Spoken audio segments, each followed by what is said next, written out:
ይህንን አስቡት። አንድ ሰው ኮሌጅ ወይም ደግሞ ዩኒቨርሲቲን ተምሮ 4 ዓመት ወይ ደግሞ 5 ዓመት የተማረ ሰው በላይ ጥሩ ገንዘብ ሊያገኝ ይችላል። እንዴት ልትሉ ትችላላችሁ? ምክንያቱም ትክክለኛው የሆነ ስኪል ተምሮ ለራሱ የሚጠቅም ነገር መፍጠር ስለቻለ ነው ማለት ነው። እንግዲህ በመጪው 2026 የፈረንጆች ዓመተ ምህረት ውስጥ የተለያዩ ዘመናዊ ስኪሎች ከዲግሪ በላይ ሊከፍሉላችሁ ይችላሉ። ከእናንተ የሚጠበቀው ትክክለኛውን ስኪል መርጣችሁ በደንብ መማር ነው ማለት ነው። ዛሬ በዚህ ቪዲዮ የምንመለከተው የትኞቹ ስኪሎች ከፍተኛ የገቢ እድል እንዳላቸው እንዲሁም ደግሞ የምናነሳቸው ስኪሎች ኢንዲቴል ምን እንደሆኑ እና ጀማሪ ከሆናችሁ ስቴፕ ባይ ስቴፕ የትና እንዴት መማር እንደሚችሉ አብረን እንመለከታለን ማለት ነው። ሰላም እንዴት ናችሁ? እንኳን ወደ አይቢ ሚዲያ በሰላም መጣችሁ። እኔ ሳቅ ነኝ፣ የአይቢ ሚዲያ ኮፋውንደር እና እንዲሁም ደግሞ ሶፍትዌር ኢንጂነር ነኝ። ዛሬ እንግዲህ ትኩረታችን ገቢያችሁን ሊጨምሩ የሚችሉ የተለያዩ ዘመናዊ ስኪሎች እና እንዲሁም ደግሞ ፕራክቲካል የሆኑ ስኪሎች ላይ ይሆናል። እስከ መጨረሻው አብራችሁን ቆዩ። በዚህ ጊዜ ዘመናዊ ስኪሎች እንዴት የዩኒቨርሲቲ ወይም ደግሞ የኮሌጅ ዲግሪ ሊያሸንፉ ቻሉ ከሚለው እንጀምር። በዚህ ጊዜ እንግዲህ የተለያዩ ኩባንያዎች የሚጠይቁት ምን አይነት ዲግሪ ነው ያለህ ወይም ደግሞ ምን አይነት ዲግሪ ነው ያለሽ የሚለውን ሳይሆን አሁን ለኛ የሚጠቅመው ነገር ምን መስራት ትችላለህ ወይም ደግሞ ምን መስራት ትችላለሽ የሚለውን ነው የሚጠይቁት። ምክንያቱም ከርቀት ስራዎች ወይም ደግሞ ሪሞት ጆብስ ከምንለው ጋር እንዲሁም ደግሞ ከኤአይ እና ከኦቶሜሽን ጋር ተያይዞ ምንም አይነት ዲግሪ ባይኖራቸውም ቀጣሪ ድርጅቶች ከማንኛውም ቦታ የተረጋገጠ ስኪል ያላቸው ሰዎችን መቅጠር ይችላሉ። ይህንን ስንላችሁ እንግዲህ ዲግሪ ብቻውን ጥቅም የለውም ማለታችን አይደለም። ነገር ግን ብቻውን በቂ ላይሆን ይችላል እና ስትሮንግ የሆነ ዘመናዊ ስኪል ከሌላችሁ ችግር ውስጥ ሊገቡ ትችላላችሁ ማለት ነው። አሁን ደግሞ እንግዲህ እስቲ በ2026 ውስጥ ጥሩ ክፍያ ሊታገኙበት የሚችሉት የተለያዩ ዲጂታል ስኪሎችን እንመለከት። ሁሉንም እንግዲህ መማር አይጠበቅባቸውም። ምክንያቱም ከኔ ጋር ይሄዳል የምትሉትን አንድ መርጣችሁ እሱን በደንብ መማር አለባችሁ ማለት ነው። የመጀመሪያው እንግዲህ አርቲፊሻል ኢንቴሊጀንስ እና ማሽን ለርኒንግ ወይም ደግሞ ጀነሬቲቭ ኤአይ የምንለው ነው። ይሄ መረጃ ወይም ዳታ እና አልጎሪዝም ተጠቅሞ ኮምፒውተሮች የተለያዩ ባህሪያት ወይም ደግሞ ፓተርኖች እንዲማሩ በማድረግ የተለያዩ ነገሮችን ፎርካስት እንዲያደርጉ ወይም ደግሞ ይዘቶችን እንዲፈጥሩ ማድረግ ነው። ለምሳሌ የቤት ዋጋ የሚተንብይ ኤአይ ሞዴል እንዲሁም ደግሞ የተለያዩ ሙዚክ እና ቪዲዮዎችን የሚጠቁም የተለያዩ የአርቲፊሻል ኢንቴሊጀንስ ስርዓቶችን እንደምሳሌ መውሰድ እንችላለን። በዚህ ዘርፍ ያሉ የተለያዩ ሙያዎች እንደ ኤአይ ኢንጂነር፣ ማሽን ለርኒንግ ኢንጂነር እና ዳታ ሳይንቲስት በዋናነት የሚጠቀሱ ናቸው። ይሄኛው እንግዲህ ለምን ጥሩ ተከፋይ እንደሚያደርገን ስናየው እንግዲህ የተለያዩ ኩባንያዎች ጊዜ ለመቆጠብና እንዲሁም ደግሞ ብልህ ውሳኔዎችን ለመወሰን ኤአይ መጠቀም ይፈልጋሉ። ስለዚህ የተለያዩ ኤአይ ሲስተሞችን ዴቨሎፕ እና እንዲሁም ደግሞ ኢንቴግሬት የሚያደርጉ ሰዎች ከፍተኛ ተፈላጊነት አላቸው ማለት ነው።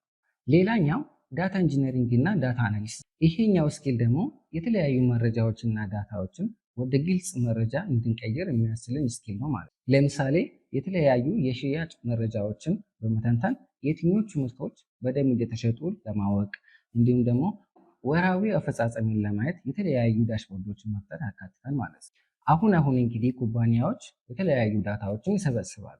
ነገር ግን እነዚህን ዳታዎች እንዴት እንደሚነበቡ እና እንዴት ወደ ውሳኔ መቀየር እንደሚቻል የሚያውቁት ጥቂት ሰዎች ናቸው ማለት ነው። ስለዚህ ይህን ስኪል ቢኖራችሁ አሪፍ ተከፋይ ልትሆኑ ትችላላችሁ ማለት ነው። ሌላኛው ደግሞ ሶፍትዌር እና ፉል ስታክ ዴቨሎፕመንት ነው።